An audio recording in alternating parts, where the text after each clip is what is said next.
Bienvenue à tous. Je m'appelle Mélissa et aujourd'hui, plongeons dans une histoire intense, remplie de passion, de trahison et de vengeance. Aniton s'agenouilla près de l'eau, remplissant son pot avec de l'eau fraîche et claire. Son esprit vagabondait pendant qu'elle travaillait, pensant aux nombreuses corvées qui l'attendaient à la maison. Soudain, elle entendit un bruissement derrière elle. Elle se retourna et vit son chien, Bingo, s'avançant vers elle. Bingo, son vieux et fidèle compagnon, avançait lentement, portant quelque chose d'étrange dans sa gueule. « Qu'est-ce que c'est, Bingo ?» demanda-t-elle en se levant. Bingo s'approcha et les yeux d'Aniton s'écarquillèrent. Dans sa gueule se trouvait une petite sirène blessée. Son petit corps semblait faible et sa queue bougeait à peine. « Oh, où as-tu trouvé ça ?» murmura Aniton, surprise. Bingo déposa soigneusement la petite sirène blessée sur le sol, près d'Aniton. Il remua la queue, comme fier de ce qu'il avait fait. Aniton regarda rapidement autour d'elle et cueillit des feuilles médicinales d'un buisson voisin. « Elle les est ? Ça va aller, » dit-elle doucement. « Je vais t'aider. » Alla sur le sol et s'agenouilla pour examiner la sirène. Elle mâcha quelques feuilles, comme sa défunte mère le lui avait appris, et les appliqua délicatement sur les blessures de la sirène. Ses mains bougeaient avec précaution, traitant le bébé avec douceur. La petite sirène émit des sons faibles, trop faibles pour bouger beaucoup. Bingo s'assit à côté d'Aniton, la regardant calmement avec ses vieux yeux bienveillants. Quelques minutes plus tard, la rivière commença à onduler. Aniton leva les yeux, surprise. Lentement, une magnifique silhouette émergea de l'eau. C'était une femme aux cheveux dorés et à la queue lumineuse, la reine des sirènes. « Je cherche mon bébé », dit la reine des sirènes d'une voix calme et claire. Aniton resta figé, choqué. Elle ne savait pas quoi dire. « Merci de l'avoir sauvée », dit doucement la reine. « Elle est ma fille et elle représente tout pour moi. » Aniton ramassa précautionneusement la petite sirène et la remit à la reine des sirènes. Celle-ci prit le bébé dans ses bras. « Ta gentillesse est rare, » dit-elle. « Elle ne sera pas oubliée. » Avant qu'Aniton ne puisse répondre, la reine des sirènes lui sourit et commença à replonger dans l'eau. Aniton ignorait que ce petit acte de bonté allait changer sa vie à jamais. Elle s'agenouilla et étreignit Bingo avec force. « Tu as bien fait, Bingo, » dit-elle, en caressant son pelage. Bingo remua lentement la queue. C'était un vieux chien, et son heure approchait. Quelques jours plus tard, Bingo s'éteignit paisiblement, laissant un grand vide dans le cœur d'Aniton. Même s'il n'était plus là, l'amour et la loyauté de Bingo continuèrent de vivre dans ses souvenirs. Avant de continuer cette histoire, nous vous supplions d'aimer, de commenter, en nous disant depuis quel pays vous nous regardez. Surtout s'il vous plaît, regardez les publicités sur les vidéos, car cela nous permet de gagner un peu d'argent. Aniton était une jeune fille vive et belle. Elle avait de grands rêves et aspirait toujours à un avenir radieux. Elle vivait autrefois avec son père, Monsieur Dei, et sa mère, Madame Kimi. Cependant, sa famille avait un passé difficile. Dei, son père, avait 2 femmes. La vie n'était pas facile pour lui, mais il était lui-même à l'origine des problèmes. Kimi était la première épouse de Diko. Elle l'aimait profondément, mais tout changea lorsqu'elle tomba enceinte d'Aniton. Diko n'était pas fidèle. Il laissait souvent Kimi seule à la maison pour passer du temps avec une autre femme, Eja. Eja savait que Diko était marié, mais cela ne l'arrêta pas. Diko non plus ne s'arrêta pas. Il continua à voir Eja, jusqu'à ce qu'un jour, Eja tombe enceinte. Bien qu'Eja paraisse plus âgée, elle n'avait que 19 ans et vivait encore chez ses parents. Lorsque Eja commença à se sentir très malade, sa mère l'emmena à l'hôpital, où ils découvrirent qu'elle attendait l'enfant de Diko. La mère d'Eja fut furieuse. Elle ne pouvait pas croire que sa fille était enceinte d'un homme marié. La nouvelle se répandit rapidement, et la famille déjà ne fut pas contente. Ils exigèrent que Diko assume ses responsabilités. Eja fut chassé de chez ses parents. Diko n'eut pas le choix. Il dut épouser Eja. Quand Kimi apprit la nouvelle, elle fut dévastée. Elle était en colère contre Diko, et leurs disputes devinrent presque quotidiennes. La maison était pleine de tensions et de tristesse. Avec le temps, Kimi décida de faire la paix. Elle savait qu'elle ne pouvait pas changer ce qui s'était passé. Ce ne fut pas facile, mais elle essaya d'accepter la situation et de retrouver un semblant de bonheur. Pourtant, au fond, son cœur restait meurtri, et la maison, autrefois remplie de rires, était désormais divisée. Diko n'était pas un homme riche, mais il travaillait dur pour subvenir aux besoins de sa famille. Il faisait de son mieux pour rendre ses deux épouses, Kimi et Eja, heureuses, mais malgré tous ses efforts, rien ne fonctionnait. Kimi et Eja ne s'entendaient pas. Elles se disputaient tout le temps. Le moindre prétexte pouvait déclencher une querelle. Si l'une disait que la soupe était trop salée, l'autre répondait qu'elle cuisinait mieux. Lorsqu'elles se querellaient, cela devenait bruyant. Kimi pointait souvent un doigt accusateur vers Eja et criait « Voleuse de mari, tu savais qu'il était marié mais tu l'as quand même suivi ». Eja, qui n'était pas du genre à se taire, ripostait « Si tu avais su le satisfaire, il ne serait pas venu vers moi. Je n'ai fait que combler tes manques. » Leur dispute tournait toujours en guerre de mots. Elles s'insultaient, se blâmaient, et leurs cris résonnaient dans tout le quartier. Les voisins commencèrent à les surnommer « les femmes querelleuses ». Parfois, les enfants des rues se rassemblaient pour regarder lorsque les cris commençaient. Diko détestait ces disputes. Souvent, il s'asseyait, la tête dans les mains, se demandant quoi faire. Il essayait de les calmer, mais ses tentatives échouaient toujours. La rancune entre Kimi et Eja était trop profonde. La maison, autrefois remplie de rires et de paix, était devenue un lieu de bruit et de tension. Les mois passèrent et Kimi donna naissance à son premier enfant, une belle petite fille nommée Aniton. Aniton était la fierté et la joie de sa mère. Peu de temps après, Eja donna également naissance à son premier enfant, une petite fille nommée Chizara. Avec les deux enfants désormais dans la maison, la rivalité entre Kimi et Eja s'aggrava encore davantage. Leur haine devint plus vive, leurs mots plus amers. Les enfants, innocents qu'ils étaient, se retrouvèrent souvent pris au milieu de ces conflits. En grandissant, la jeune Chizara apprit rapidement à haïr en observant sa mère. Elle développa bientôt de la haine envers Aniton. Quant à Aniton, grandir dans cet environnement de querelles constantes la laissait déchirée et confuse. Le temps passa, et Kimi était prête à avoir un autre enfant, comme Diko souhaitait avoir un fils. Ce matin-là, Diko décida de conduire Kimi à l'hôpital. Aniton se tenait à la porte, leur faisant signe de la main. « Faites attention, papa » lança-t-elle. Kimi lui sourit faiblement et lui fit un signe de la main. Mais ils n'arrivèrent jamais à destination. En route vers l'hôpital, Diko et Kimi furent impliqués dans un terrible accident. Leur voiture entra en collision avec un camion sur l'autoroute. Lorsque les secours arrivèrent, il était déjà trop tard. Kimi et son bébé à naître étaient la partie. Diko aussi n'avait pas survécu à l'accident. La nouvelle frappa Aniton comme un coup de tonnerre. Sa mère, son petit frère ou sa petite sœur et son père, tous disparus en une seule journée. Son jeune cœur se brisa. Le monde qu'elle connaissait s'écroula autour d'elle. Les funérailles furent silencieuses, empreintes de tristesse. Aniton se tenait près des tombes, les larmes coulant sur son visage. Elle ne savait pas ce qui allait lui arriver désormais. Lorsque l'enterrement fut terminé, on lui annonça qu'elle devait vivre avec sa belle-mère, Eja, la femme avec qui sa mère s'était tant disputée. Elles étaient pires qu'ennemies. L'estomac d'Anitin se noua de peur. Comment pourrait-elle vivre avec la pire ennemie de sa mère? Eja la traiterait-elle avec bonté?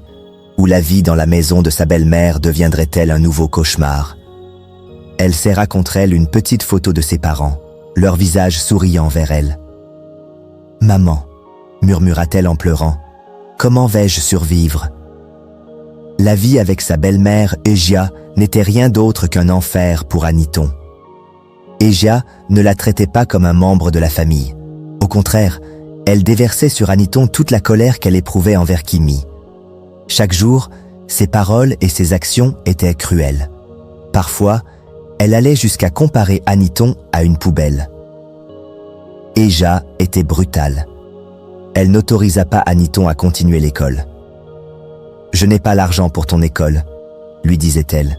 « Je préfère brûler cet argent que de le gaspiller sur un produit inutile comme toi. » Mais elle envoyait sans problème sa propre fille, Chizara, à l'école. Aniton avait un chien que sa mère lui avait offert, mais il mourut de manière suspecte.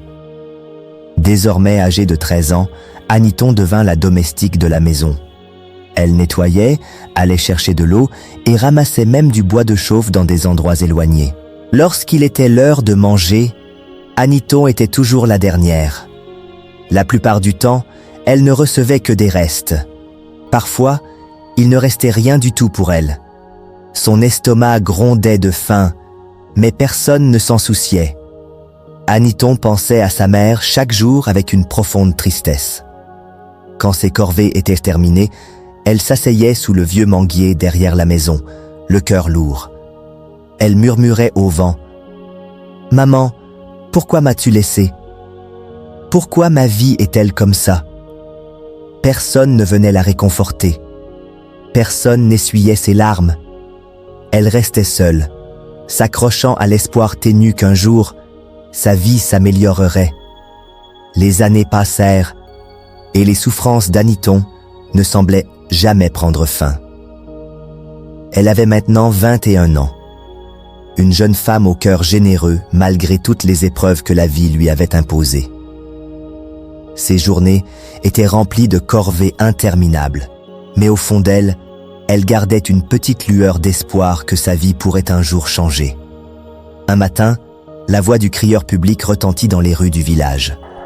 Son tambour résonna bruyamment, tandis qu'il proclamait « Écoutez, écoutez, le prince Adorini, le fils noble et séduisant de notre roi, est prêt à se marier. Toutes les jeunes filles du village doivent se rassembler au palais dans 5 jours. » La nouvelle se répandit comme une traînée de poudre. Toutes les filles du village étaient excitées. Épouser le prince était un rêve qu'elles portaient dans leur cœur. Le palais était riche, le prince était bon, et être choisi comme son épouse apporterait de l'honneur à n'importe quelle famille. Chez elle, Égia entendit également l'annonce. Ses yeux brillèrent d'un plan. Elle voulait que sa fille, Chizara, épouse le prince. « Chizara est ma fille », dit-elle fièrement. « Le prince la choisira sûrement. » Égia se mit immédiatement à préparer Chizara. Elle s'assura que Chizara mangeait les meilleurs plats, portait des vêtements propres et s'exerçait à marcher avec grâce. Égia voulait que sa fille brille le grand jour. Quand Aniton entendit la nouvelle, son cœur s'accéléra d'excitation. Elle arrêta de frotter le sol et murmura pour elle-même « Le prince cherche une épouse. » Son visage s'illumina d'un grand sourire. Bien qu'elle n'ait ni beaux vêtements, ni traitement spécial, l'idée de rencontrer le prince lui remplissait le cœur d'espoir. Elle ne pouvait s'empêcher de s'imaginer en épouse du prince, menant une vie libre de souffrance. Pendant un instant, elle se permit de rêver, comme si le prince l'avait déjà choisi. Mais au fond, Aniton connaissait les obstacles à venir. Elle jeta un coup d'œil à sa vieille robe. Le palais la laisserait-il entrer? Le prince pourrait-il remarquer quelqu'un comme elle? Malgré ses doutes, elle ne laissa pas ses espoirs s'éteindre. « Peut-être, » murmura-t-elle en serrant sa poitrine, « peut-être que ma vie est sur le point de changer. » Pendant les 5 jours qui suivirent, le village fut en effervescence. Les filles tressaient leurs cheveux, embellissaient leur peau et pratiquaient leur révérence. Pendant ce temps, Aniton travaillait plus dur que jamais, se demandant si elle aurait le courage de se tenir parmi elles. Un jour, alors qu'elle allait chercher de l'eau à la rivière, Aniton trouva un moyen de gagner un peu d'argent. Elle remarqua que certaines filles du village avaient du mal à transporter leur eau et leur bois de chauffage. Discrètement, elle leur proposa son aide et en échange, elles lui donnèrent quelques pièces. Ce n'était pas grand-chose, mais elle travaillait dur. En aidant d'autres filles dès qu'elle le pouvait, et en s'épuisant à force de travailler en secret, Aniton finit par économiser suffisamment pour s'acheter une simple robe neuve. Ce n'était pas un vêtement luxueux, mais il était propre et assez beau pour être porté au palais. De retour chez elle, Egia était assise à table avec Shizara, savourant un délicieux repas. Pendant ce temps, Aniton n'avait rien mangé de toute la journée. « Où est cette fille inutile ?» hurla soudain Egia, sa voix remplie de colère. « Aniton !» Aniton accourut rapidement dans la pièce, la tête baissée. « Oui, ma, dit-elle doucement. Va à la rivière chercher de l'eau. Ne perds pas mon temps, aboya Egia. « Oui, ma, répondit Aniton d'une voix basse et fatiguée en se tournant pour partir. Shizara esquissa un sourire moqueur. « Quand tu reviendras, n'oublie pas de laver mes vêtements sales, ajouta-t-elle avec un ricanement. Aniton s'arrêta et la regarda, les yeux remplis de larmes. Elle était plus âgée que Shizara, et pourtant, Shizara la traitait comme une servante. Cela lui faisait mal, mais elle ne dit rien. « Tu es sourde ?» cria encore Egia, d'une voix tranchante et cruelle. Aniton essuya rapidement ses larmes et répondit « Oui, ma, je les laverai. » En marchant vers la rivière, le cœur d'Aniton se serrait. Elle se demandait si sa mère pouvait la voir maintenant, luttant pour survivre dans une maison où personne ne l'aimait. Mais ensuite, elle pensa à sa nouvelle robe. Elle pensa au palais, au prince, et à la chance de changer sa vie pour toujours. Aniton murmura pour elle-même. « Juste un peu plus longtemps. Je peux supporter cela encore un peu. » Avec cette pensée, elle essuya ses larmes, prit son pot à eau et se dirigea vers la rivière. Sur le chemin, elle marchait lentement, perdue dans ses rêves. Le sentier était calme, à l'exception du bruissement des feuilles et du bruit de ses pieds nus sur le sol poussiéreux. Soudain, elle entendit des pas derrière elle. En se retournant, son cœur fit un bond. C'était le prince Adari lui-même. Aniton resta figé de surprise et baissa rapidement la tête. « Bonjour, mon prince, » dit-elle nerveusement. Le prince Adari sourit et s'arrêta à quelques pas d'elle. « Bonjour, » répondit-il, d'une voix calme et gentille. « Quel est ton nom ?» demanda-t-il en la regardant attentivement. Aniton, rouge de honte, répondit doucement. « Aniton, mon prince. »« Aniton, » répéta-t-il pensivement. « C'est un beau nom. Que fais-tu ici toute seule ?»« Je vais chercher de l'eau, mon prince, » répondit-elle, sa voix hésitante malgré sa nervosité. Le prince hocha la tête, toujours en la regardant. Il y avait quelque chose chez elle, sa simplicité, sa voix douce et sa force tranquille. « Tu es très belle, » dit soudain le prince, sa voix sincère. « J'espère te voir au palais quand je choisirai ma femme. » Il lui posa d'autres questions, et elle répondit lentement. Le prince commença à l'apprécier, et le cœur d'Aniton battait à tout rompre. Elle n'arrivait pas à croire ce qu'elle entendait. « Merci, mon prince, » dit-elle, sa voix tremblante de joie. Le prince sourit à nouveau, avant de continuer son chemin. Aniton resta un moment figée, le regardant s'éloigner, puis elle laissa échapper un profond soupir, un large sourire illuminant son visage. Elle se dépêcha de rejoindre la rivière, remplit son pot d'eau et rentra chez elle, ses pas légers d'excitation. Pour la première fois depuis des années, elle se sentit véritablement heureuse. De retour à la maison, Aniton travailla avec une énergie inhabituelle. Elle balaya les sols, lava les vêtements et nettoya même la cuisine avec le sourire aux lèvres.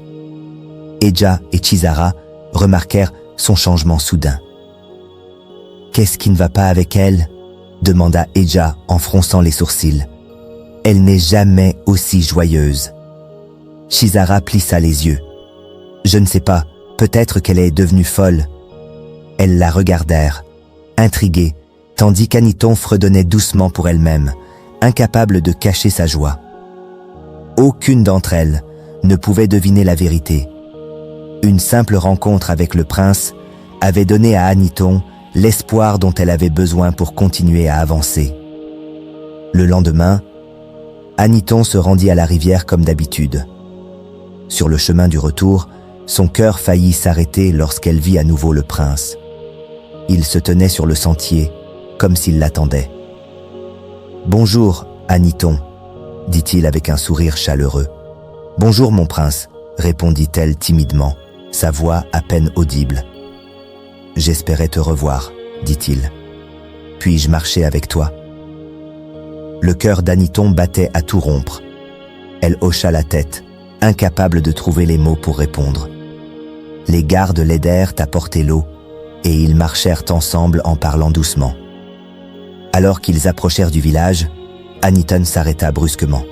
« Mon prince, s'il vous plaît, ne continuez pas plus loin, » dit-elle, sa voix tremblante. « Pourquoi ? Pourquoi pas ?» demanda-t-il, surpris. Elle baissa les yeux. « S'il vous plaît, laissez-moi partir d'ici. » Aniton savait que si sa belle-mère découvrait qu'elle voyait le prince, cela ne finirait pas bien pour elle. Le prince la regarda un instant, puis hocha la tête. « Très bien, » dit-il. « Mais j'espère te revoir. » Aniton esquissa un léger sourire. « Merci, mon prince, » dit-elle, en s'inclinant légèrement. Elle tourna les talons et s'éloigna rapidement sur le sentier, le cœur rempli d'émotions mêlées. Ce qu'elle ignorait, c'est que Shizara se cachait non loin. Elle avait tout vu, le prince marchant avec Aniton, son sourire chaleureux et la manière dont il la regardait. Shizara courut rapidement à la maison et fit irruption dans la pièce. « Maman !» cria-t-elle, la voix pleine de colère. « Qu'y a-t-il, Shizara ?» Shizara, haletante, essaya de reprendre son souffle. « J'ai vu Aniton, » dit-elle. « Elle était avec le prince. Il marchait avec elle et lui souriait. » La main d'Eja se figea. « Qu'as-tu dit ?» répéta-t-elle. Shizara répéta. « Le prince était avec elle. Il lui souriait, maman. » Le visage d'Eja s'assombrit. « Ah !» dit-elle lentement, sa voix glaciale. « Maintenant, je comprends d'où vient son bonheur. Donc, elle rencontre le prince en cachette. » Shizara hocha la tête avec enthousiasme. « Maman, on ne peut pas la laisser l'épouser. Cela devrait être moi. » Eja se leva, l'esprit déjà occupé à élaborer un plan. « Ne t'inquiète pas, » dit-elle d'une voix tranchante. « Elle n'épousera jamais le prince. Cela n'arrivera que par-dessus mon cadavre. » Shizara esquissa un sourire, satisfaite de la détermination de sa mère. Ensemble, elles commencèrent à comploter contre Aniton, ignorant que le destin avait ses propres plans. Eja, furieuse à l'idée qu'Aniton puisse épouser le prince, conçut rapidement un plan machiavélique. Elle appela 2 hommes du village et leur offrit de l'argent pour kidnapper Aniton. « Emmenez-la loin », ordonna-t-elle. « Gardez-la jusqu'à ce que le prince ait choisi son épouse, puis vous pourrez la relâcher. » Les hommes acceptèrent et attendirent le moment parfait pour agir. Le jour prévu, Eja envoya Aniton chercher du bois de chauffe dans la forêt profonde. « Ne traîne pas !» cria-t-elle alors qu'Aniton partait. Aniton obéit et s'enfonça dans la forêt. Elle ramassa autant de bois qu'elle le pouvait et le lia en un fagot. Sur le chemin du retour, elle remarqua que tout devenait silencieux. Les oiseaux cessèrent de chanter et l'air semblait lourd. Soudain, 2 hommes surgirent des buissons. Ils lui attrapèrent brutalement les bras. « Laissez-moi !» cria Aniton en luttant contre leur emprise. Mais à ce moment-là, des bruits de pas et des voix approchèrent. Les hommes se figèrent. Le prince Adari et ses gardes apparurent sur le chemin. Qui êtes-vous » cria l'un des gardes en dégainant son épée. Les hommes, paniqués, lâchèrent Aniton et s'enfuirent dans la forêt sans un mot. Le prince se précipita vers Aniton. « Est-ce que ça va » demanda-t-il, la voix pleine de sollicitude. Aniton hocha la tête, tremblante. « Oui, mon prince. Merci. » Le prince regarda autour de lui, les sourcils froncés. « Soyez prudente en passant par ce chemin, » dit-il doucement, surtout à des heures étranges. « Je le serai, mon prince, » répondit Aniton, sa voix douce mais reconnaissante. Le prince fit un signe à l'un de ses gardes. « Aide-la à porter le bois, » ordonna-t-il. Le garde souleva le lourd fagot sur son épaule et accompagna Aniton jusqu'à sa maison. En s'approchant, Eja les observa depuis l'embrasure de la porte, son visage marqué par la stupeur. Elle força rapidement un sourire et fit semblant d'être occupée lorsque Aniton arriva. « Merci », dit Aniton au garde en s'inclinant légèrement. « Je vous suis très reconnaissante. » Le garde hocha la tête et partit avec le prince. Dès qu'ils furent hors de vue, Eja serra les poings, la colère brûlant dans sa poitrine. Son plan avait échoué et le prince avait une fois de plus sauvé Aniton. Elle savait qu'elle devait trouver un autre moyen de l'écarter. Lorsque Aniton rentra chez elle, elle fut surprise de trouver Eja et Shizara l'attendant. Leurs visages étaient empreints de choc et de colère. « Te voilà » dit Eja sèchement, ses yeux se plissant. Aniton hocha timidement la tête, ne comprenant pas pourquoi son retour les irritait autant. Elle ignorait tout du plan raté, visant à la tenir éloignée du prince. Eja serra les poings, furieuse. Avec seulement 2 jours restants avant l'événement au palais, sa colère atteignit son paroxysme. Le lendemain, Aniton prépara discrètement sa meilleure robe pour le grand jour. Ce n'était pas une robe neuve ni brillante, mais elle était propre et convenable. C'était celle qu'elle avait travaillé si dur à acheter. Elle la déposa soigneusement sur son natte, ressentant une petite lueur d'espoir. Mais Eja vit la robe et l'accusa immédiatement d'avoir volé de l'argent pour l'acheter. « Alors tu te mets à voler chez moi, n'est-ce pas ?» hurla-t-elle. Sans attendre de réponse, Eja saisit la robe et la jeta dans le feu. « Non !» cria Aniton en se précipitant vers le feu, mais c'était trop tard. Les flammes engloutirent la robe en un instant. Shizara, avec un sourire narquois, se joignit à sa mère, prenant tous les vêtements d'Aniton et les jetant également dans le feu. « Cela t'apprendra une leçon », dit Eja froidement. Aniton resta là, les larmes coulant sur son visage. Elle n'en croyait pas ses yeux. La robe qu'elle avait tant peiné à acheter, le seul symbole d'espoir qu'elle possédait, avait disparu. Elle ne lui restait plus que le vieux chiffon sale qu'elle portait pour ramasser du bois. Comme si cela ne suffisait pas, Eja lui interdit de quitter la maison.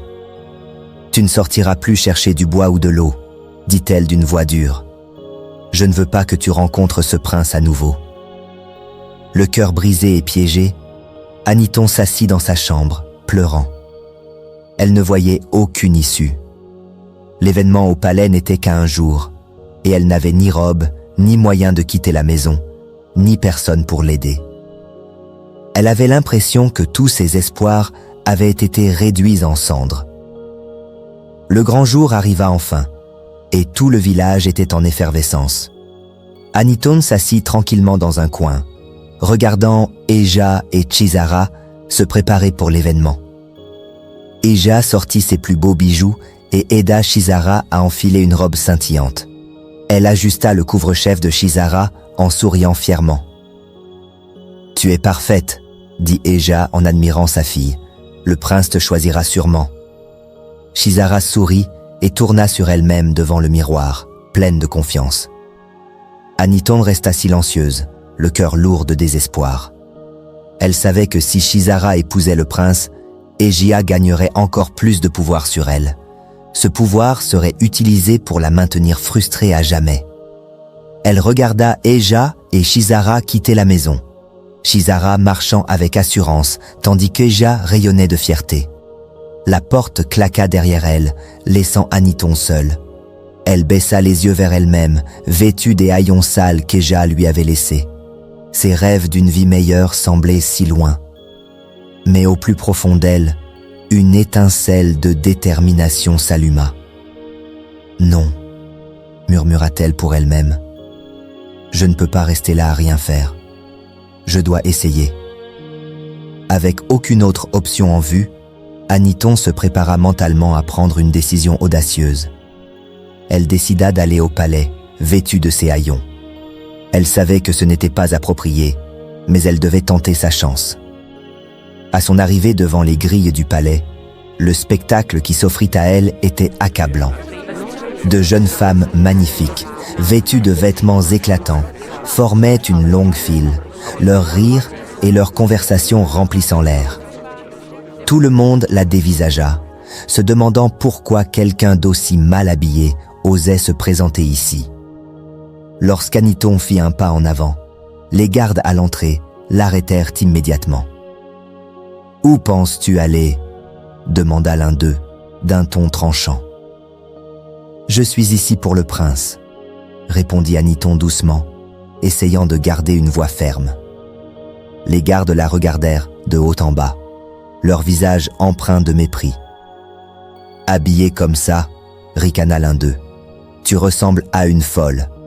Fais demi-tour et pars. » Les joues d'Aniton s'embrasèrent de honte, mais elle tenta de s'expliquer. « S'il vous plaît, j'ai une invitation spéciale du prince. Il m'a demandé de venir. » Les gardes échangèrent des regards et éclatèrent de rire. « Une invitation spéciale ?» se moqua l'un d'eux. « Le prince n'inviterait jamais quelqu'un habillé comme toi. Retourne chez toi. » Le cœur d'Aniton se serra. Elle essaya à nouveau, suppliant. « S'il vous plaît, dites-lui juste qu'Aniton est là. Il comprendra. » Mais les gardes n'étaient pas disposés à écouter. Ils lui firent signe de partir avec mépris. « Quitte les lieux immédiatement », dit l'un d'eux, sévèrement. Les larmes aux yeux, Aniton se retourna. Les lourdes grilles du palais restaient fermées derrière elle, écrasant ses espoirs. Elle redescendit le chemin, le cœur brisé. L'événement grandiose débuta avec musique et excitation. La cour du palais était remplie de jeunes filles magnifiques venues du village, toutes vêtues de leurs plus beaux atours. L'air bourdonnait de chuchotements et de rires pendant qu'elles attendaient l'arrivée du prince. Eja se tenait fièrement près de l'avant, une main posée fermement sur l'épaule de Chizara. « Souris », murmura-t-elle à sa fille. « Assure-toi qu'il te remarque. » Chizara obéit, souriant largement tout en ajustant ses bijoux et sa robe. Elle regardait le prince avec assurance, convaincue qu'elle serait son choix. Le prince Adari entra dans la cour vêtu d'un habit royal. Son visage était calme, mais ses yeux semblaient chercher quelqu'un. Il balaya la foule du regard, mais elle n'était pas là. Le cœur du prince se serra. Il ne voyait Aniton nulle part. Il se souvenait de son sourire doux, de ses yeux bienveillants et de la chaleur de sa présence. Il avait espéré la voir parmi les autres filles. Le roi, assis sur son trône, remarqua l'hésitation du prince. « Mon fils, dit-il fermement, tu dois choisir. Le temps presse. » Le prince hocha la tête, mais ne bougea pas. Il continuait de chercher dans la foule, espérant qu'Aniton apparaîtrait à la dernière minute. Le roi fronça les sourcils et jeta un coup d'œil à la grande horloge dans la cour. « Tu connais les règles, » rappela-t-il au prince. « Si tu ne choisis pas une épouse avant minuit, tu perdras ton droit au trône. C'était une tradition transmise depuis des générations. Chaque prince devait se marier avant son 29e anniversaire pour garantir sa place en tant que futur roi. L'anniversaire des 29 ans du prince Adari n'était qu'à quelques heures. Le prince regarda le roi et hocha la tête, mais son cœur était lourd. Comment pouvait-il choisir une épouse parmi ses filles alors que celle qu'il désirait vraiment n'était pas là? Eja remarqua l'hésitation du prince et poussa Chizara en avant. « Mon prince, dit-elle d'une voix forte, voici ma fille Shizara.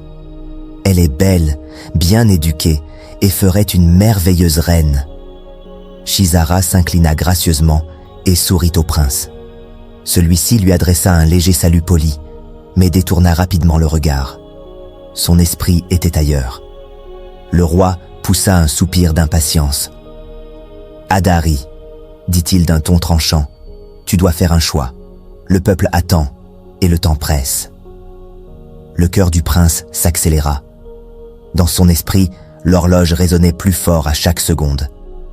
Il ne pouvait plus retarder sa décision. S'il n'agissait pas rapidement, tout ce pourquoi il avait travaillé, son avenir en tant que roi, serait perdu. Mais comment pouvait-il épouser une autre alors que son cœur appartenait à Aniton? Pendant ce temps, Aniton était assise près de la rivière, pleurant. La lumière de la lune se reflétait sur l'eau, tandis qu'elle tombait à genoux sur la berge. Elle se sentait perdue, sans espoir, comme si tous ses efforts avaient été vains.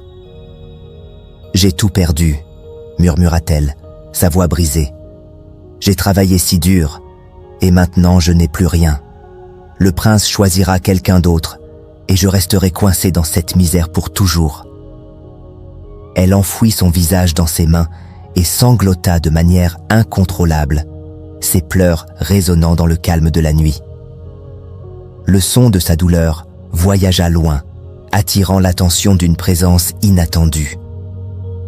L'eau commença à onduler, et des profondeurs émergea une silhouette gracieuse.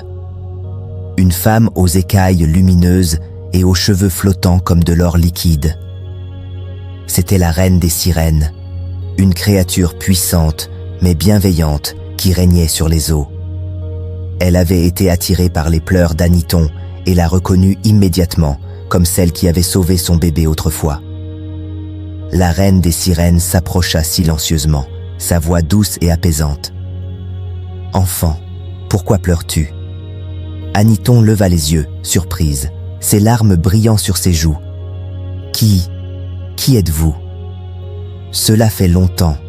Je vois que tu te souviens à peine de moi, » répondit la reine des sirènes d'une voix calme. « Il est temps pour moi de te rendre la faveur pour le bien que tu m'as fait autrefois. Je suis la reine de la rivière. Tes larmes m'ont atteinte, et j'ai ressenti ta douleur. Dis-moi ce qui te tourmente. » Entre deux sanglots, Aniton lui raconta tout. La cruauté de sa belle-mère, la robe brûlée, le rejet des gardes au palais, et son incapacité à rencontrer le prince. La reine des sirènes écouta attentivement, son visage empli de compassion. « Tu as beaucoup souffert, mon enfant, » dit-elle. « Mais ton cœur pur et ton âme bienveillante méritent une chance. » Elle plongea dans la rivière. « Attends ici, » dit-elle. Quelques instants plus tard, elle réapparut, tenant une robe magnifique et éclatante. Elle scintillait sous la lumière de la lune, ornée de minuscules cristaux ressemblant à des gouttes d'eau figées dans le temps. « Cette robe, » dit la reine des sirènes, « te fera briller plus que les étoiles. » Mais ce n'est pas tout. Elle guida Aniton pour qu'elle se lave dans la rivière. Ensuite, la reine l'aida à se maquiller et à enfiler la robe, l'apparant comme une véritable princesse. Des larmes de gratitude coulant sur ses joues, Aniton murmura « Merci, merci infiniment. » La reine des sirènes lui sourit chaleureusement. « Ta gratitude est suffisante. Maintenant va, tu as un destin à accomplir. Le prince t'attend. » Avec un nouvel espoir, Aniton se redressa fièrement et commença son voyage vers le palais, son cœur battant d'anticipation. Au palais, la tension était insupportable. Le roi, assis sur son grand trône, regardait l'horloge imposante accrochée au mur, son visage grave. « Adari, » dit-il fermement, « tu dois choisir maintenant. Voici toutes les jeunes filles du village. Si tu ne choisis pas l'une d'elles dans les 5 prochaines minutes, tu perdras ta chance de devenir roi. » Le prince Adari se tenait au centre de la grande salle, entouré des plus belles jeunes filles du village, toutes vêtues de leurs plus beaux atours, souriantes et pleines d'espoir. Mais son cœur n'y était pas.